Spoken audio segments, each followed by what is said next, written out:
Operation Sindoor நடந்தது என்ன, அடுத்தது என்ன? Major Madankumar, Annamalai ex IPS பங்கேற்கும் சாணக்கியாவின் உரைவீச்சு.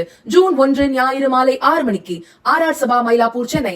அனுமதி இலவசம். அனைவரும் வருக. பெஹல்காம் பயங்கரவாத தாக்குதலை அடுத்து பாகிஸ்தானில் இருந்து பயங்கரவாத முகாம்கள் மீது இந்திய ராணுவம் தாக்குதல் நடத்தியது.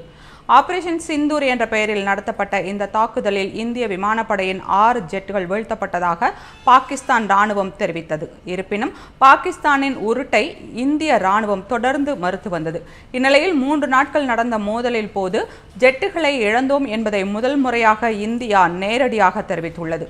இது தொடர்பாக ப்ளூம்பெர்க் நேர்காணலில் பேசிய முப்படை தலைமை தளபதி அனில் சௌஹான், தாக்குதலில் வீழ்த்தப்பட்ட விமானங்களின் எண்ணிக்கை முக்கியம் அல்ல, அவை ஏன் வீழ்த்தப்பட்டன என்பதுதான் முக்கியம். இந்தியாவின் 6 ஜெட் விமானங்களை சுட்டு வீழ்த்தியதாக பாகிஸ்தான் கூறுவது முற்றிலும் தவறு என்று கூறினார்.